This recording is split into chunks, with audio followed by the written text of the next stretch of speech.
各位網友大家好啊，歡迎收睇借爸爸頻道啊。咁有一排冇出片啦，咁咧今次出條片嘅原因咧就係我見到有個匯豐嘅推廣咧，咁好適合同大家解釋下呢個匯豐信用卡嘅整體攻略噶，同埋我會喺最後咧同大家講講咧匯豐信用卡咧，你想賺下啲迎新啊，碌下嗰啲額度啊，係有啲伏位嘅，同大家避免一下噶。咁呢條片主要係先同大家解決匯豐信用卡嘅一啲攻略啊。咁我會有4個部分同大家解釋噶。第一就係匯豐信用卡嘅特殊性啦，同埋信用額嘅一啲分類嘅吓，同埋針對匯豐啦最有效嘅加額策略啦，同埋有咩伏位咧一定要去解決嘅。呢條片一次我同大家解釋晒啦，咁嘭聲去講一講匯豐信用卡嘅呢啲咁嘅特性吓。咁借爸爸玩卡咧，咁首先就會分析嗰間銀行嘅特性啊，銀行嘅特性，銀行就重要過佢張卡噶。咁根據我玩卡嘅經驗啊，咁呢個戴個頭盔，以下嘅片段都係我自己玩咗咁多年香港嘅信用卡啦，甚至美國嘅信用卡啦。咁一啲分享嚟嘅咋，唔代表啱噶。咁如果你覺得懷疑咧，你信翻你自己就可以噶啦。咁只僅供俾大家參考嘅啫。咁呢間嘢有咩特性啦？咁其實咧佢最強嘅一樣嘢咧就跟恒生銀行綁定嘅咋。咁針對信用卡嚟講咧，其實匯豐嘅信用卡咧係唔夠恒生嘅信用卡強噶。恒生嘅卡咧俾借爸爸定義為最強嘅卡王嚟噶，因為佢擁有零成本嘅卡冚卡噶。咁呢個就超出咗呢個片嘅範圍啦，有興趣可以睇翻之前啲片去了解下恒生卡嘅強大之處噶。咁匯豐銀行咧就同恒生銀行綁定下，咁點樣綁定咧？咁其實佢係同一個集團嘅，咁佢有一個好邪惡嘅 policy 嘅，就 good exit policy 噶。咁如果你中咗匯豐銀行嘅 AML 咧，咁咧你嘅恒生嘅所有嘅戶口信用卡咧一樣係會被移除嘅吓。咁所以唔好隨便去玩死匯豐銀行嘅戶口吓，玩死咗匯豐銀行即係玩死埋恒生銀行噶。咁呢兩間嘢你都玩完嘅，唔係講笑啊。咁佢第二樣咧係得匯豐同埋 Citi 先有嘅啫吓，喺香港嚟講吓，一般嘅人咧佢係可以玩到美國嘢嘅，即係美卡啦、環球金融啊，咁美卡啊、美國戶口啊、剩啊咁啲。咁借爸爸都係第一間啦，都係通過匯豐呢個咁嘅站啦，咁向呢個美國卡或者美國戶口去出發嘅吓，咁所以佢咧係好重要。咁第三壇咧，佢比較重要咧就係佢信用卡啲回贈係比較勁嘅。一般嚟講咧，大家都係比較 focus 喺呢樣嘢啦吓。咁借爸爸就比較 focus 喺第二樣嘅，就佢額度都好高嘅吓，可以批出到大概100萬嘅額度嘅。咁而且佢呢個匯豐嘅批卡咧係完全唔睇其他銀行嘅批卡噶。即係佢唔理你有其他銀行有幾多張卡，亦都唔理你喺其他銀行有幾多額度噶，佢就好自己玩自己嘅啫，佢自己就覺得自己最勁噶啦，佢中意開批幾多就幾多啦吓，佢符合佢內部準則係 OK 噶啦。咁呢間嘢就呢3大特性噶，但係咧佢哋都有唔足之處啦，就係佢借貸成本比較高噶吓，咁針對佢額度高，但係借貸成本都比較高咧，所以佢變相佢只有另一種用法噶，佢唔可以用 P 窿或者卡窿去進行呢個低息套現嘅吓。咁點樣去運用佢嘅額度呢個後話啦。咁反正嚟講咧，我哋首先就大概了解咗呢間銀行嘅特殊性嘅啫吓。我跟住就再同大家講一講信用額嘅一啲分類。咁匯豐信用卡咧，佢係獨享型嘅信用額嚟噶，獨享型啊。咁點為之獨享咧？即係你每一張卡咧，佢都係分配一個獨立嘅額度俾你噶。咁你每張卡都有10萬咧，咁你7張卡咧就有70萬嘅 total limit 啊，總 limit 有70萬噶。咁但係咧，你每張卡都只可以用到10萬嘅啫喎。咁你碌晒嗰10萬咧，嗰張卡就碌爆卡啦，俗稱吓。咁呢個叫獨享啦吓。咁另一座咧就係共享嘅，共享即係7張卡都 share 同一個 limit 咁解嘅啫。咁呢個係另一個分類嚟嘅吓。反正我哋嘅主角匯豐咧，佢就獨享型嘅信用額噶。咁針對呢個獨享型嘅信用額啦，咁借爸爸就一直都同大家分享咗啦吓。就係申請新卡咧，就係呢種獨享信用額類型嘅信用卡最有效嘅加額速度啦。咁借爸爸試出嚟係呢個最有效嘅方法吓。咁佢批唔批你卡咁另計啊。好，咁了解完佢嘅信用額啦，咁睇下有咩加額嘅策略啊。咁針對匯豐信用卡啦，或者獨享型嘅信用卡啦，佢只有2個策略嘅啫。一個就係擴張期啦，第二個叫收縮期噶吓。咁借爸爸就跟翻呢個美國嘅一啲國家戰略咁樣同大家分享下，要容易記啫。當然係老作噶啦，因為都係借爸爸自己嘅分享嚟噶，咁梗係老作啦。如有雷同都係實屬抄我嘅。咁研究呢2個咁嘅策略之前啦，咁睇睇匯豐咧有咩卡啊嘛，咁需要知道啲卡先知道點解要用呢2個策略噶。咁一共咧佢 total 啦，大概係1、2、3、4、5、6，咁7、8、9張卡啦。咁有啲學生卡啊，有啲就已經係過期嘅卡噶啦。咁實際上咧佢係得7張卡噶咋。咁知道晒呢7張卡咁有咩用咧？咁借爸爸梗係唔係同大家讀一讀呢啲卡有咩使用方法啦？呢啲可以去我網度睇一睇啦。我只係略略同大家講講，同埋對大家圈一圈呢張 red card 咁樣。咁咧匯豐嘅所有卡嘅最核心嘅卡就係 red card 噶啦。咁點解咁樣選咧？點解借爸爸選咗 red card 做核心卡咧？匯豐嘅核心卡咋，唔係呢個核心銀行嘅核心卡啊，就係最重要嘅係 red card。點解咧？呢個睇翻啦，就係得佢咧係寫住永久免年費嘅嚇。放大啲，我驚大家睇唔到。咁你唔好同我講話，借爸爸其他啲銀行我打上去佢一樣豁免啦，唔豁免我咪 cut 卡咯咁樣。都係嘅嚇。咁你要打上去一個問題，或者你唔記得咗佢係收你年費，好麻煩噶嘛。尤其是大家試下呢個 FMR 啦，咁碌唔夠8萬蚊咧，佢都搞你一大輪嘅，好煩嘅都係。咁有見及此咧，借爸爸最終都係選咗 red 卡作為呢個核心卡㗎。咁選得呢張卡咧，即係我哋要砌一啲長期都用嘅嘢俾佢啦嚇。咁最好就梗係供下保險啊，做下善事啊，呢啲長期嘅嘢啦。咁塞落張 red 卡度用，咁永遠佢都永久豁免年費啊，永遠你都有呢個保險用緊，咁即係永遠都唔會 cut 卡啦 ，OK 啦嚇。咁佢冇藉口 cut 你卡㗎啦。咁擁有呢張永久免年費嘅 red 卡，咁咧佢就攞嚟運用喺呢個擴張期之中㗎嚇。咁借爸爸何為定義擴張期？咁就係慢慢咁樣開齊晒匯豐嘅7張主流卡啦。你冇一次過開齊喎，一次過開齊咧，第一個額度唔多啦嚇。第二咧佢就真係 TU 會 down 得好誇張啊。第三佢未必批俾你啦。咁遵守翻借爸爸測出嚟嘅多年嚟嘅苦心策略3個月2張信用卡啊，因為佢獨享信用額嘅，咁佢每一張都 check 你一鑊 TU 㗎啦，都會 check 一次啊。正常係啦咁講啊，咁有啲姐仔出一次就開2張俾你嘅，咁就冇計嘅嚇。但係規則上咧，獨享信用額咧，你每申請一張咧，佢都出你一次㗎。咁點解要咁樣做咧？冇嘢嘅，都係為謀取更大嘅額度咁嘅啫，同埋賺下啲迎新禮遇嘅。咁點解呢個申請信用卡咧、出新卡咧嘅策略係有效咧嚇？次次都即係我已經有 red 卡啦，又申請 Easy 卡，又申請 FMR，咁點解會有效呢個策略？咁其實好簡單啫，銀行都要做生意啊嚇，咁佢都係要批出新卡。佢先符合呢張卡呢張卡 Easy 卡，佢背後嘅大佬合作大佬就係和記黃埔咁啊，或者成哥嘅旗下集團啊，咁佢哋大家都有出卡嘅一啲目標噶嘛，咁唔理3721啦，你肯申請佢批俾你咁呢張卡嘅發行量又上升咗啦，咁搞掂。咁反過嚟講啦，佢又有市或者利誘我哋申請啲卡啦，咁佢會俾一啲迎新俾我哋噶，咁呢度順便提一提啦，佢嘅迎新係匯豐送㗎，咁如果你跟借爸爸網嗰啲申請咧。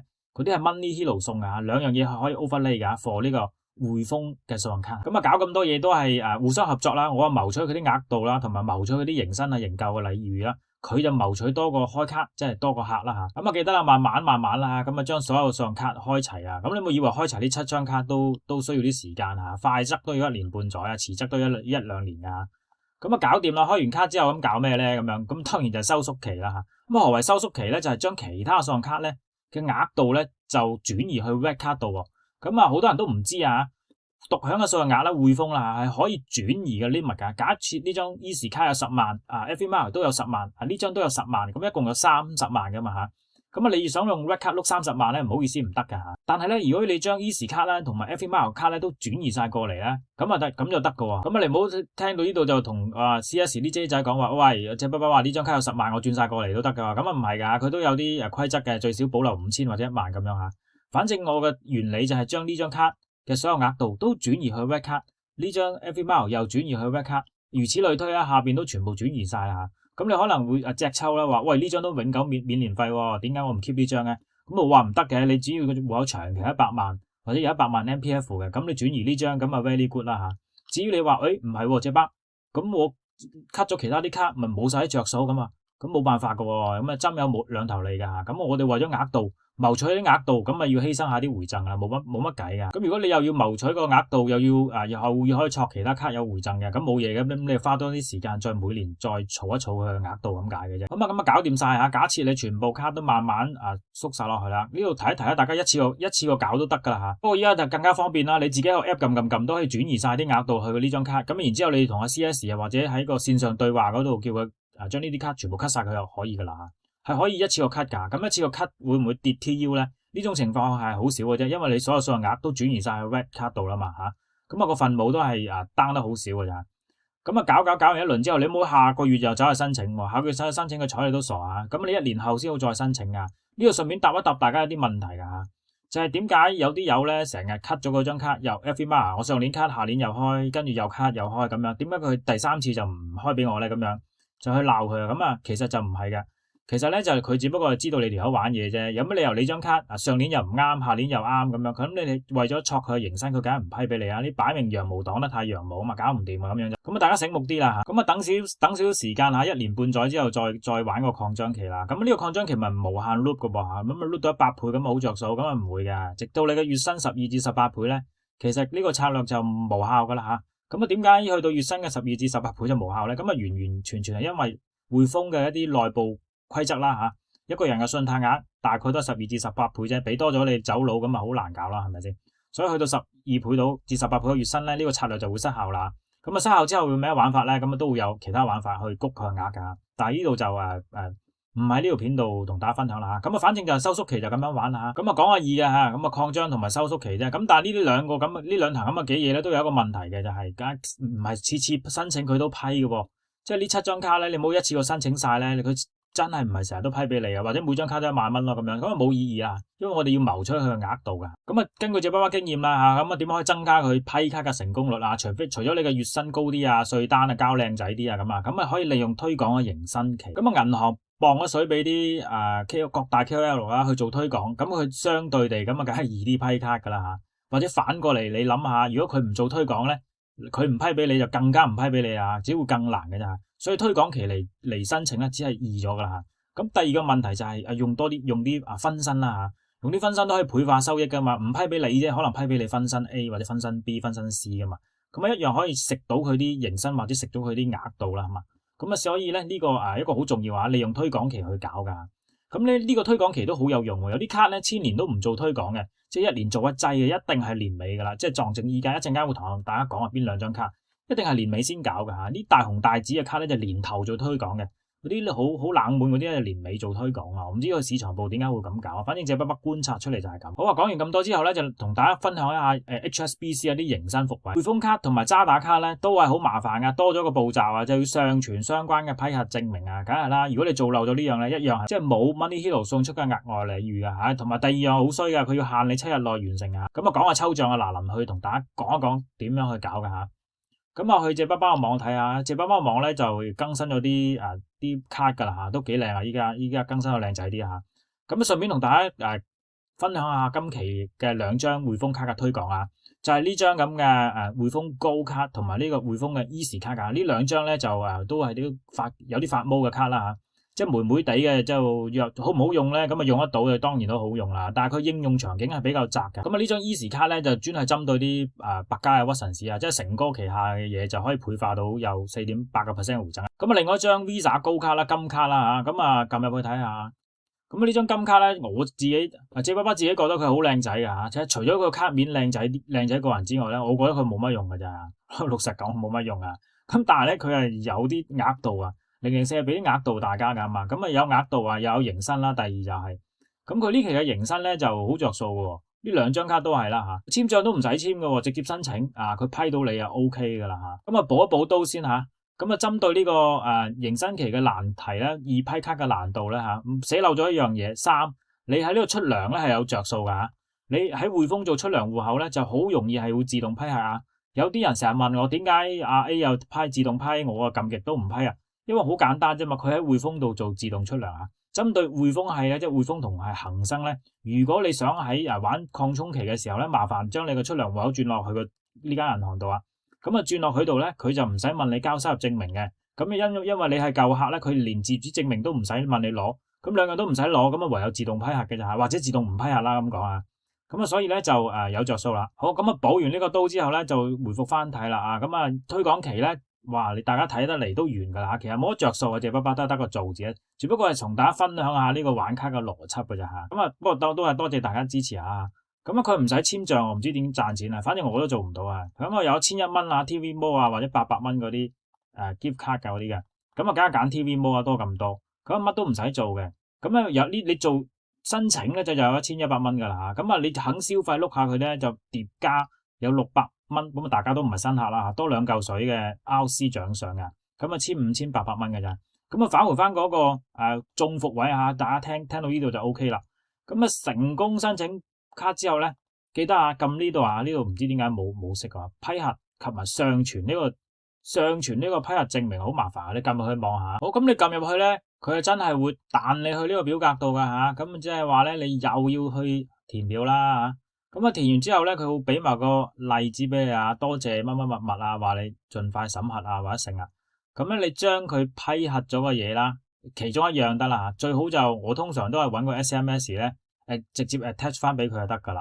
咁啊，你跟佢做啦吓，好煩噶，係好煩噶，咁冇計啊，因為唔使簽賬啊嘛。咁個例子就係呢啲啊，話你批核咗咁啊搞掂啊，記得做呢樣嘢啊，唔記得嘅話咧就真係冇嘅，因為呢啲 T&C 嘅嘢寫到明係咁啊嘛，咁你做唔到咁啊自然係冇噶啦。咁啊同樣原理啊，呢張 HSBC Easy 卡咧都係一啲冇乜用嘅，都係一啲比較少應用場景嘅卡啦吓，咁啊多數都係百佳啊、屈臣氏啊咁樣去豐澤啊、去搬下 iPhone 啊呢部嘢。咁啊詳細點樣用咧，借爸爸都寫好晒喺度噶啦吓。